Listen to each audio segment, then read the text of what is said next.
चा अंत्यविधी होत होता त्याच्या अगोदरच राष्ट्रवादी अजित पवार गटाच्या नेत्यांनी राष्ट्रवादी एकत्रीकरण होऊ नये याबाबत एक बैठक बारामतीच्या हॉटेलमध्ये घेतल्याची माहिती समोर आलेली आहे. आपल्याला त्याबद्दलची माहिती नाही आहे आणि मला हस्तक्षेप पण नाही करायचा, कारण तो आपला मार्गच नाही. त्यामुळं कुणी एकत्रकरण यावं, दोन राष्ट्रवादी एकत्र होऊ नये व्हावा याच्याबद्दलचं आपल्याला राजकीय देणं घेणं नाही. त्यांचा तो अंतर्गत पक्षांचा हा प्रश्न. पण झालं दादांचं ते लय वाईट. कारण शेवटी शंका कुशंका चर्चा, दादा तर आमचे परत नाही येणार. आता शेवटी काय असतं, गरीबाला सन्मानानं अधिकार देणारा माणूस दादा. आता ही खूप मोठी जबाबदारी उपमुख्यमंत्री सुमित्राताई यांच्यावरती आलेली आणि त्यांच्या दोनही मुलांवरती खूप मोठी जबाबदारी आता आलेली. सोपं नाही आहे, खरं सांगतो मी. आता त्यांच्या काय पक्षात तुम्ही म्हणताय तसं त्यांच्या पंचायत बैठका होत होत्या का नाही, का मी तिकडं आरक्षणविषयक जे म्हणताय दुसरीकडं बैठका, हे काय डावपेचं आपल्याला त्याच्या अंतर्गतचे काही माहीत नाही. परंतु खूप मोठी जबाबदारी दादांनी ही कणखर वाट निर्माण करून ठेवलेली राज्यात आणि ते पूर्णपणानं जबाबदारीनं पार पाडणे हे आता ताईंवरती, त्यांच्या दोन मुलांवरती किंवा संबंध सगळ्या त्यांच्या पवार परिवारावरती आले. अंतर्गत त्यांचे मतभेद असू शकते, परंतु राजकीय ओलय जर पवार नावाचं टिकवायचं असेल तर एकमेकाला त्यांना पाठीमागून गुप्त पद्धतीनं होईना एकमेकाला साथ द्यावी लागणारे, एकमेकाला त्यांना समजून घ्यावंच लागणारे. कारण राज्यात पवार परिवाराचं खूप मोठं ओलय आहे आणि ते टिकवायचं असेल तर आता झालेले ताई उपमुख्यमंत्री त्यांनी आणि सगळ्या पवार फॅमिलीनं मिळून हे पुढं टिकवलं पाहिजे. राज्यात एक मोठी उभारणी केली पाहिजे. सक्षम विरोधी पक्षनेते म्हणजे विरोधी म्हणून सुद्धा आता ठाकरे असतील किंवा पवार असतील यांनी मरगळ झटकून दिली पाहिजे. मरगळ झटकून दिली पाहिजे आणि गोरगरिबांच्या जनतेच्या प्रश्नासाठी ताकदीने यांनी आता उभा राहिलं पाहिजे.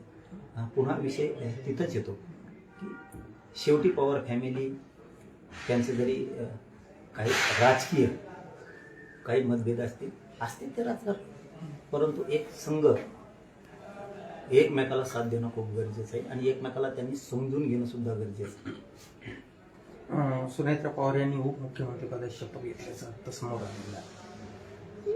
आता काय बरं का त्यांच्या, मी पुन्हा ते सांगतो की ते पक्षाचा विषय त्यांचा, परंतु दादाची जागा सन्मानानं मुख्यमंत्री देवेंद्र फडणवीस साहेब असतील किंवा एकनाथ शिंदे साहेब असतील किंवा त्यांचे पूर्ण राष्ट्रवादी पक्ष असेल, सन्मानानं दादाची जागा दादाच्या परिवाराला मिळाली हे चांगलं आहे.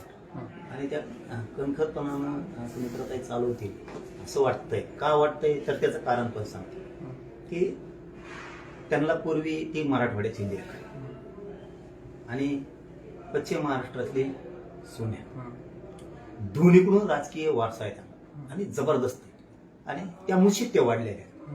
इकडेही राजकारण, इकडेही उपमुख्यमंत्रीच होते त्यांच्या माहेरी, सासरी गेल्याच्या नंतर बी उपमुख्यमंत्रीच होते आणि हे खूप. पण त्यांची एक गोष्ट आहे की खूप तारेवरची कसरत आहे.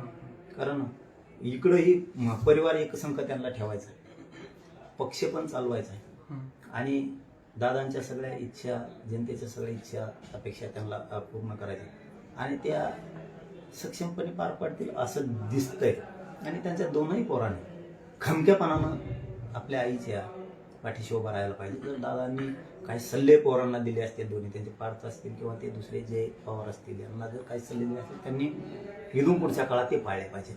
कारण आता खूप मोठी आपल्या बापानं खूप मोठी वाट उभा केलेली, खूप मोठं साम्राज्य उभा केलेलं आहे आणि आता जबाबदारी दोनही मुलांनी स्वीकारून आईच्या पाठीशी खंबीर उभा राहून तिघांनी मिळून सगळा परिवार त्यांचा पवार परिवार एक संघ केला पाहिजे, एकमेकाच्या विचाराधीन राहिलं पाहिजे.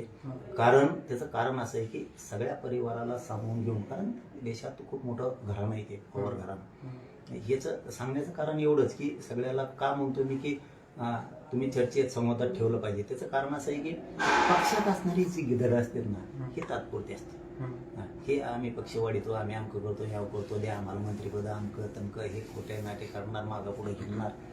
पण ज्यावेळेस हे बाह्य अंग असतंय, हे कार्यकर्ते हे आजूबाजूला फिरत येत नाही, ते ढेकणं 2-3 हे दोनच आहेत, जास्त नाहीत. 2 ढेक नाही, ते गिधड आता गिरट्या मारायला लागले. हे ज्यावेळेस आपल्याला दगा देऊन जातात ना, त्यावेळेस आपली फॅमिली आपल्या पाठीशी खंबीरपणानं उभा राहत असते.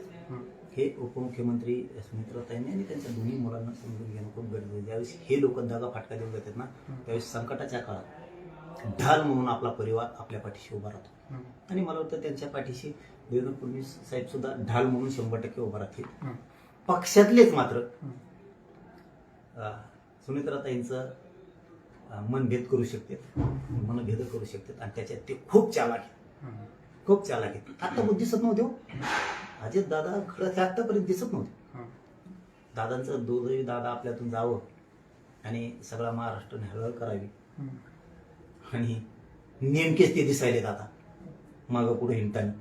त्या सुनील तटकरे साहेबाच्या आजूबाजूला सध्या हिंडताना दिसत आहे. सावध राहायला पाहिजे त्यांनी.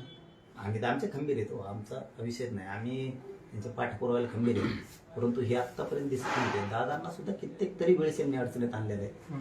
दादांना यांनी खूप पाण्यात बघितलेलं आहे, 1-2 जणांनी खूप पाण्यात बघितलेलं आहे. आणि हे आत्ताच्या उपमुख्यमंत्री या ज्या महाराष्ट्राच्या पहिल्या उपमुख्यमंत्री झाल्या त्यांच्या कानावरती हे असं एखाद्या वेळेस त्यांना सुद्धा कसरत करावी लागली होती, दादांना सुद्धा. तरी आता पुढं सावध राहिलं पाहिजे. मला एक सांगा की 19 फेब्रुवारीची जी आपली शिवजयंती आहे त्याची तयारी कशी सुरू आहे? अंतरवालीमध्ये काय नियोजन आहे तुमचं? आम्ही सगळे तयारीला त्या लागलो होतो. तयारी पण पूर्ण सुरू होती. परंतु काय की 1,00,000 पेक्षा जास्त गाड्या येण्याचा अंदाज आहे. आणि आपली पूर्वी सभा झाली ते ग्राउंड असणं आपल्यासाठी आवश्यक आहे. ते ग्राउंड गाड्या लावायला, बाकी कार्यक्रमासाठी आहे पण गाड्या लावायला, कारण रोडनी इथून देऊन गाड्या लावून चालणार नाही. पोरांचे हाल होते. कारण मागच्या सभेला आम्ही बघितलं प्रचंड हाल झाले आमच्या लेकरांचे. त्याच्यामुळं आता जर रस्त्याने गाड्या लावल्या तर सूर्यउक्ता आम्ही छत्रपती शिवरायांच्या पायावरती फुलं टाकायचं म्हणतो. सूर्यउक्ता याचा अर्थ लोकांना रात्रीच यावं लागणार आहे. आणि लोक जर रात्री आली तर त्यांना रात्रभर गाडी कशी झोपावं लागणार आहे, म्हणजे दशा होईल. नसता गाडी कशी झोपायचं असेल तर मग ग्राउंडवरती गाड्या लावणे आणि गाडी कशी झोपणे हे जमतं. पण रस्त्याने गाड्या लावायचं झोपायचं कुठं, रात्र काढायची कशी, हे संकट आहे. आणि ग्राउंडवर आजूबाजूला तिथं सगळे गहू पेरले, पुढं कापस आहेत, कुणाचे काही आहे, कुणाच्या तुरी आहेत, असे प्रकार आहेत तिथं. मग ते ग्राउंड उपलब्ध होत नाही. सरपंचांनी त्यांनी खूप प्रयत्न केले, ते ग्राउंड उपलब्ध होत नाही. त्याच्यामुळं आपण आता शिवजयंती अंतरवलीत घेत नाहीये. पण मी दर्शनाला जातोय 19 तारखेला शिवनेरी गडावरती मी दर्शनाला जातोय. आणि मी काय सांगणार होतो तिथून आम्ही एकत्र येऊन अंतरवालीतून की पुढच्या वर्षी म्हणजे 2027ला महाराष्ट्रातले प्रत्येक कुटुंब आपण शिवनेरी दर्शनाला जाणार आहेत. आणि आचारसंहिता, शांततेची काय काय निवेदन आहे पुढच्या शिवजयंतीचं ते तिथून सांगणार होतो. तर ह्यावेळेस आता शिवनेरीतूनच मीडियावरूनच सांगतोय मी. त्याला आता नाविलाज आहे, कारण लेकरांचे हाल होणं सोपी गोष्ट नाहीये. रस्त्याने गाड्या लावून 1,00,000 गाड्या जरी येणार येतात, आम्हाला अंदाज आलाय त्याचा, तर लावायच्याच कुठं, तर मग ग्राउंड लागते आणि ते ग्राउंड उपलब्ध होत नाही. म्हणून आपण शिवनेरीला त्या दिवशी दर्शनाला जातो 19 फेब्रुवारीला. आणि अंतरवली शिवजयंती नाही, आपण निवेदन मीडियाच्या माध्यमातून सगळ्या बांधवांना पुढच्या वर्षी सांगणार आहेत. त्या दिवशी सांगितलं जाईल ते सविस्तर सगळं. बरं, दादा एक शेवटचा प्रश्न, SIT चौकशीची तुम्ही मागणी करणार आहात, थोडक्यात सांगा. हा, कोणत्याबद्दल? SIT चौकशी तुमच्या घातपाताचा प्रकार. हा, नाही, त्याचं कारण असं आहे की त्याने त्यावेळेस सांगितलं होतं काय या तपास यंत्रणेच्या SP साहेबांच्या जाणण्याच्या हलगर्जीपणामुळे एखाद्याच्या जीवावर बेतू शकतात. त्यांच्या हलगर्जीपणामुळे त्यांनी ते सहज घेणं, त्या लोकांच्या आरोपींच्या जामीन होणं, त्याच्यात राजकीय हस्तक्षेप होणं आणि मग चार्जशीटमध्ये ढवळाढवळ करणं. म्हणून ते आता आम्हाला ना जामीन झाल्यामुळं काही एक कोणातरी झाली वाटतं, माहीत नाही, असंच कळालंय मला झाली म्हणून.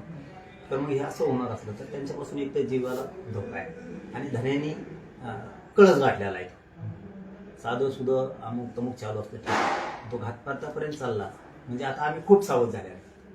त्याबद्दल काही दुमत असायचं काहीच कारण नाही. म्हणून आम्ही यासाठीची मुख्यमंत्र्याकडे मी ह्या आता मागच करणार होतो 2-4 दिवसापूर्वी.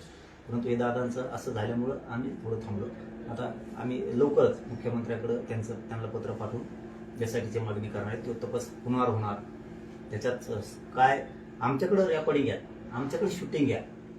त्यावेळेस त्यांनी सांगितलं होतं पुढं फॉरेन्सिक लॅबलाच पाठायचं आणि आवाजच बरोबर आहे बघायचा. आरोपीने कबूल केलंय ना, कबूल केलंय की त्यांनीच आम्हाला घातपातच सुपारी देते म्हणून. मग अटक का केलं नाही त्याला, चौकशीला का आणलं नाही? त्यामुळे एसआयटी तपास करायला लावणार आहेत आम्ही. फडणवीसांकडे मागणी. का नाही करणार, का नाही करणार? कारण यांनी त्याच वेळेस क्लीन चिट दिली. त्या शुक्लाताईंनी बोलून घेतलं महासंचालकाला, त्यांनी नागपूरला, अजितदादा तिथं होते, फडणवीस साहेब तिथं होते, म्हणजे क्लीन चिट दिली त्याला त्याच्यात. म्हणजे हे प्रकार चांगले नाहीत. ते आरोपी सुटणार, पुन्हा धन्यात तेच करत राहणार पुन्हा. मग त्यांनी कबूल केलेलं असतानाही बोलवलं कसं काय नाही, सुटतेत कसं काय? म्हणून ते लई खोलात जाणार आहे. मी पाठपुरावा खंबीर आहे त्याची पाठपुरावा मी खंबीर आहे आणि त्याची यासाठी चौकशी होणार. सरकार कसं करत नाही तेही बघतो. कारण देवेंद्र फडणवीसांनी त्यावेळेस सांगितलं होतं की सत्याचं सत्य होणार, सत्याचं सत्य होणार ना. मग आरोपींनी कबूल केलं, त्याच्या रेकॉर्डिंग शूटिंग आहे, मग कसं काय अटक नाही? सत्याचं सत्य होणार ना, मग कसं काय झालं नाही? अटक का झाली नाही? आरोपी कसं काय सुटताय? ही काय सिस्टम आहे नेमकी? म्हणजे तुमच्या इथल्या पोलीस प्रशासनाच्या काही लोकांच्या हलगर्जीपणामुळं एखाद्याचा घात होईल ना. मी पक्षपातीपणानं करायला पाहिजे. मी आमच्या एसपी साहेबांवरती पूर्ण विश्वास ठेवला होता की आमचे एसपी साहेब जालन्याचे 100% आता छडाच लावणार. कुठं काय झालं? काहीच नाही ना. म्हणजे आम्हालाही राज्यातल्या मराठ्यांना इतकं कच्चं समजू नका. आमची सुद्धा शक्ती आहे, तिचं काही टेन्शन घ्यायचं काम नाही. पोलीस प्रशासनानं, एसपींनी आम्हाला न्याय नाही दिला म्हणजे आम्ही एवढे हलके नाहीयेत, इतके कमजोर नाहीयेत. आम्ही पण लय निभार आहेत, शेवटपर्यंत खेटणार आहेत. त्याच्यात यासाठी चौकशी होणार आहे.